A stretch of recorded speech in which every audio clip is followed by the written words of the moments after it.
The Minnesota Catholic school shooter has reportedly been identified as Robin Westman, a man pretending to be a woman, who posted a manifesto on social media just 2 hours ago, including a pic showing the words "Kill Donald Trump" written on a gun. An 8-year-old and a 10-year-old were shot and killed when this gunman fired shots through the windows of a church at the Annunciation Catholic school in Minneapolis on Wednesday morning, police said.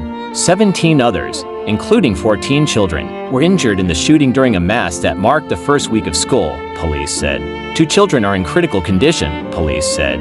The gunman died at the scene from a self-inflicted gunshot wound, Minneapolis Police Chief Brian O'Hara said. The mass shooting unfolded just before 8:30 a.m., when the gunman approached the side of the building and fired a rifle through the church windows toward the children and other worshippers sitting in THE pews, O'Hara said. Dozens of rounds were fired, the chief said, and he called it a deliberate act of violence against innocent children and other people worshiping. The gunman, described as in his early 20s, was armed with a rifle, a shotgun, and a pistol, and police believe he fired from all 3 weapons, the chief said. He also said a possible smoke bomb was discovered at the crime scene. Weston, a 10-year-old 5th grader at the school, said he was sitting next to a stained glass window the shooter fired through. It was right beside me. I was like 2 feet away from the stained glass window, so the shots were right next to me.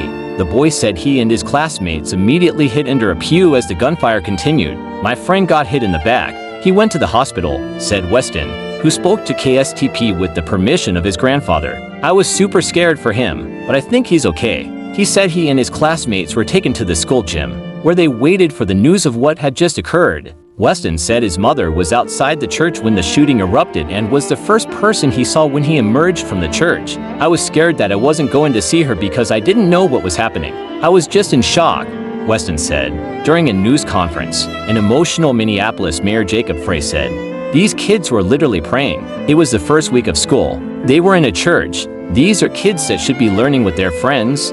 They should be playing on the playground. They should be able to go to school or church in peace without the fear or risk of violence, and their parents should have the same kind of assurance." The chief said police are looking through information left behind to try and determine some type of motive. Law enforcement is investigating social media accounts believed to be associated with the shooter, specifically a video posted earlier Wednesday on YouTube. Sources familiar with the matter told ABC News.